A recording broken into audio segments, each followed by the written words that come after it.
Just having a high school diploma and dropping out of middle school might seem a bit questionable, huh? But there's a story behind it. No need to delve into details. Our paths just took different turns. Alright, no need to phrase it so bluntly. I'm 33 now, happily married to David for a decade. Our little Betty, a first grader, completes our trio. Art has been my passion since childhood, and now it's my profession. And with another baby on the way, each day presents new challenges as my belly expands. Despite his packed schedule, David makes an effort to be home early. He goes above and beyond, even taking time off work to handle chores and childcare for me. Life has been smooth sailing for our little family until recently. We reside on the first floor of a towering apartment complex. It was just the other day, returning from a shopping trip, that I noticed a familiar face.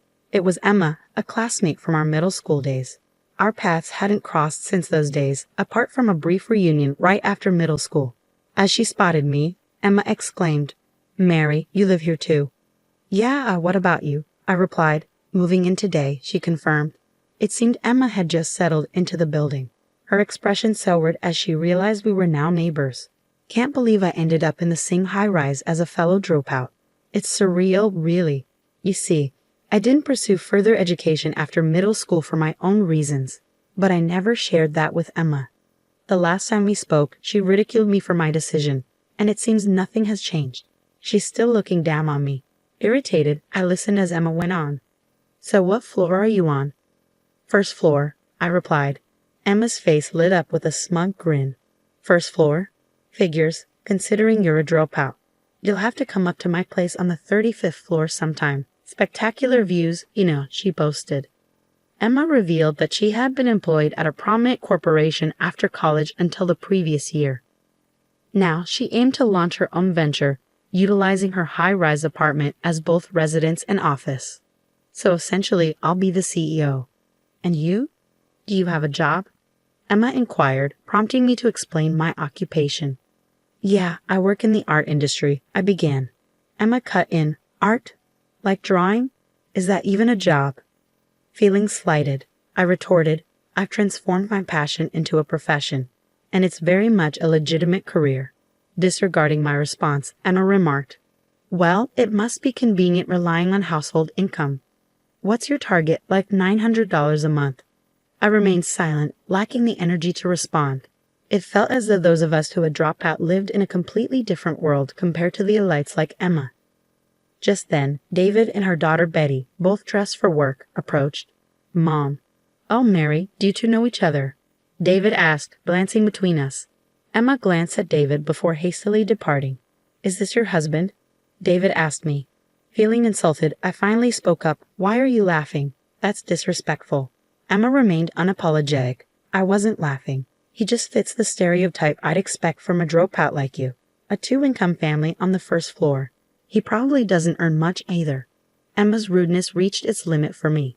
"How dare you speak about my husband that way? Apologize?" Emma laughed. "Apologize? Why should I? By the way, are you pregnant?"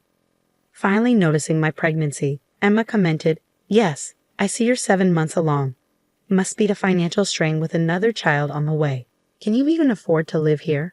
Fed up with Emma's snide remarks, I took hold of David and Betty and made my way home.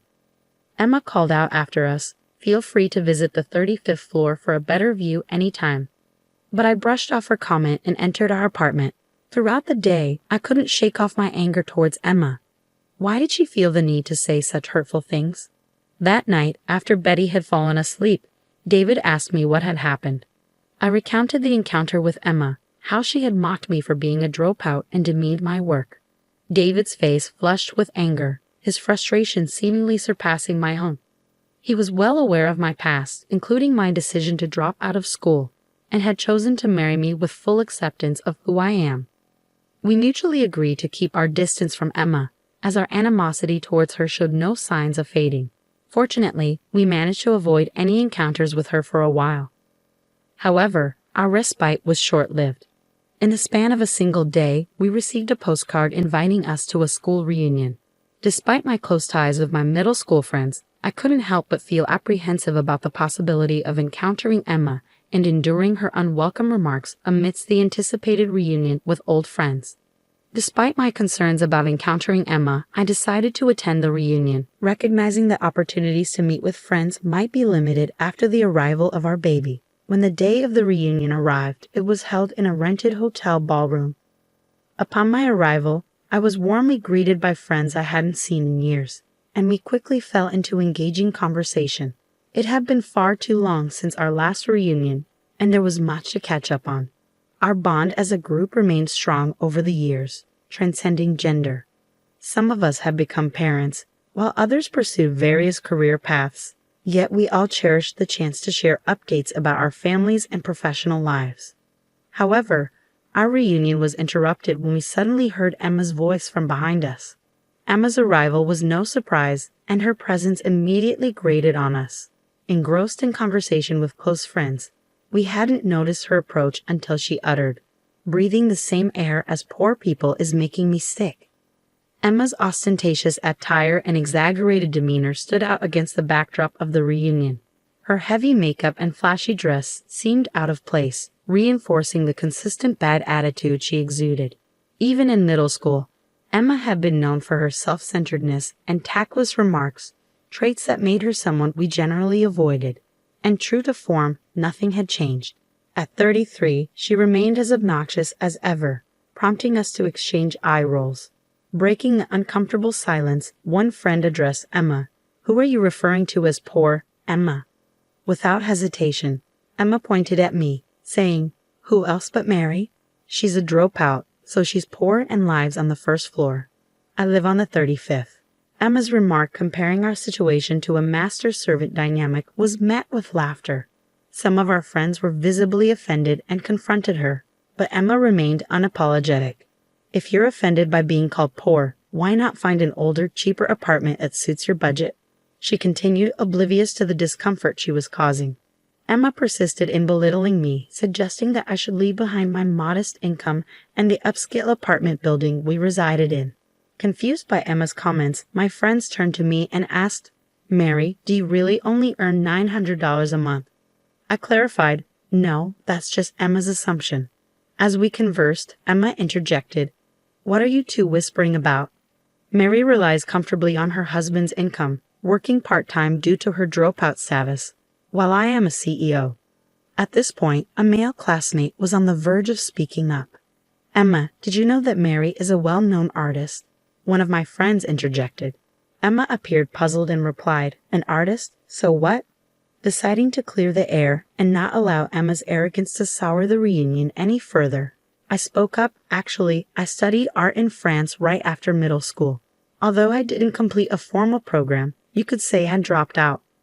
Emma scoffed dismissively. "Studying art, just a hobby, right? You're still a dropout who ran away from studying."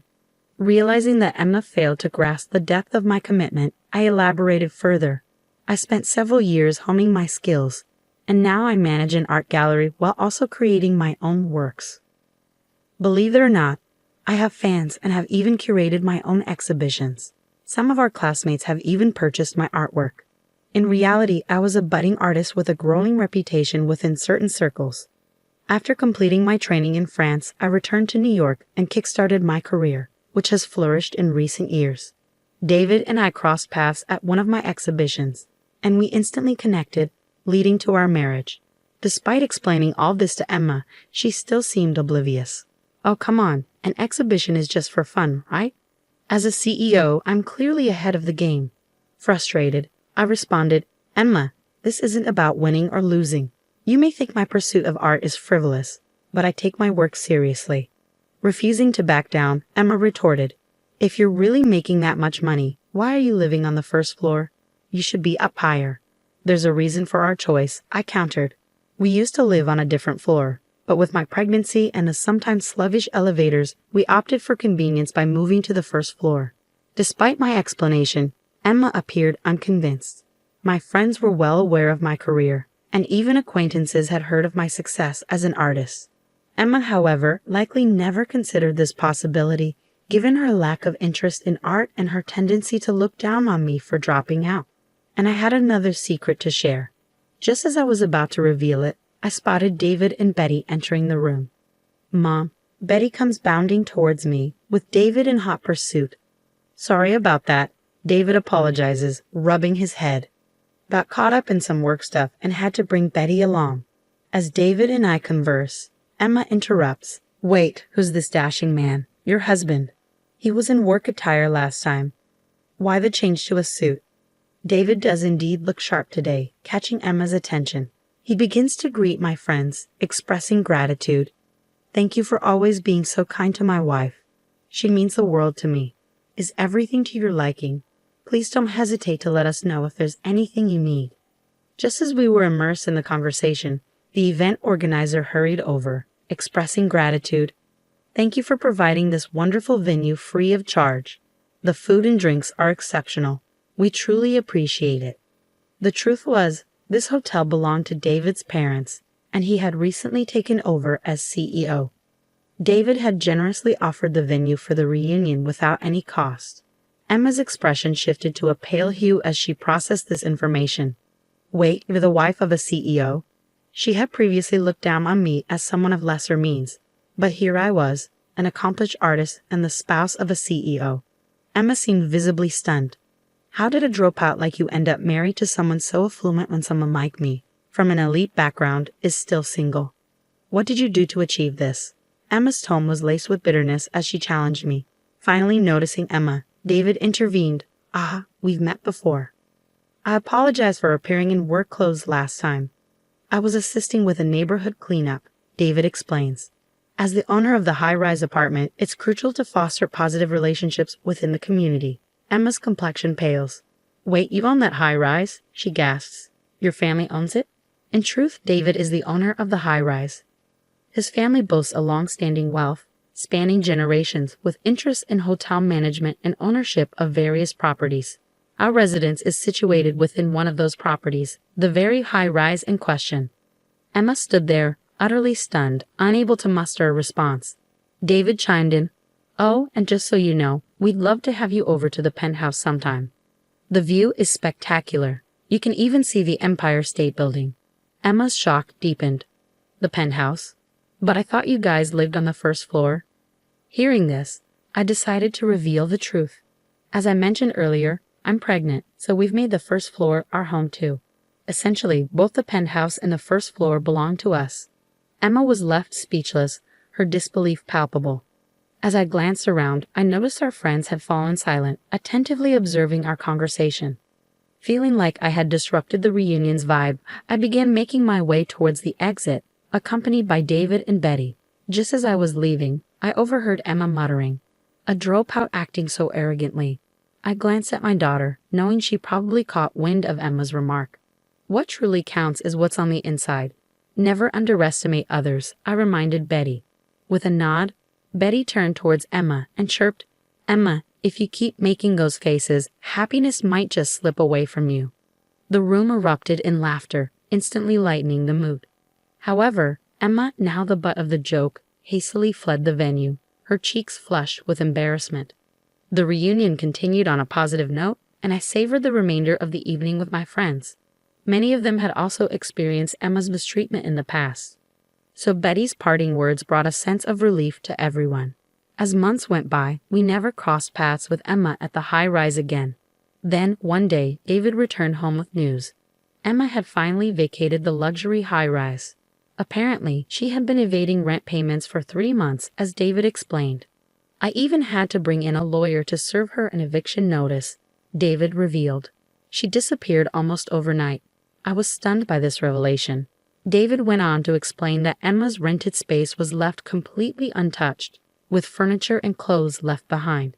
She had taken only her valuable possessions and computer, leaving everything else behind. Initially, I suspected something dubious, but soon after, a friend provided an update on Emma's situation. It turned out that Emma had been pretending to be a prosperous entrepreneur, but in truth, she was practically unemployed. With some savings from her corporate career, Emma managed to maintain a comfortable lifestyle for a time. However, it was inevitable that her funds would run dry. Unable to keep up with rent payments, she was forced to vacate her residence. Lacking alternative accommodations, she left behind her furniture and belongings simply because she couldn't afford to dispose of them. Upon learning the truth, I felt a profound sense of disgust at how Emma continued to burden others until the very end. Even in her time of need, Emma's abrasive personality has left her without any friends or colleagues willing to lend a hand. She resides alone in a modest apartment, relying on part-time work to get by. Gone are the days of her boasting about elitism and looking down on me for not completing college. I imagine her pride has taken quite a blow. My hope is that this experience teaches her the value of humility and sincerity as she moves forward. Meanwhile, I continue to relish in the simple joys of life, painting and cherishing moments with my daughter and husband. Our family of 3 shares a harmonious bond, and the anticipation of welcoming our 4th member, the baby on the way, fills me with joy. I am determined to do whatever it takes to safeguard the happiness of my loved ones.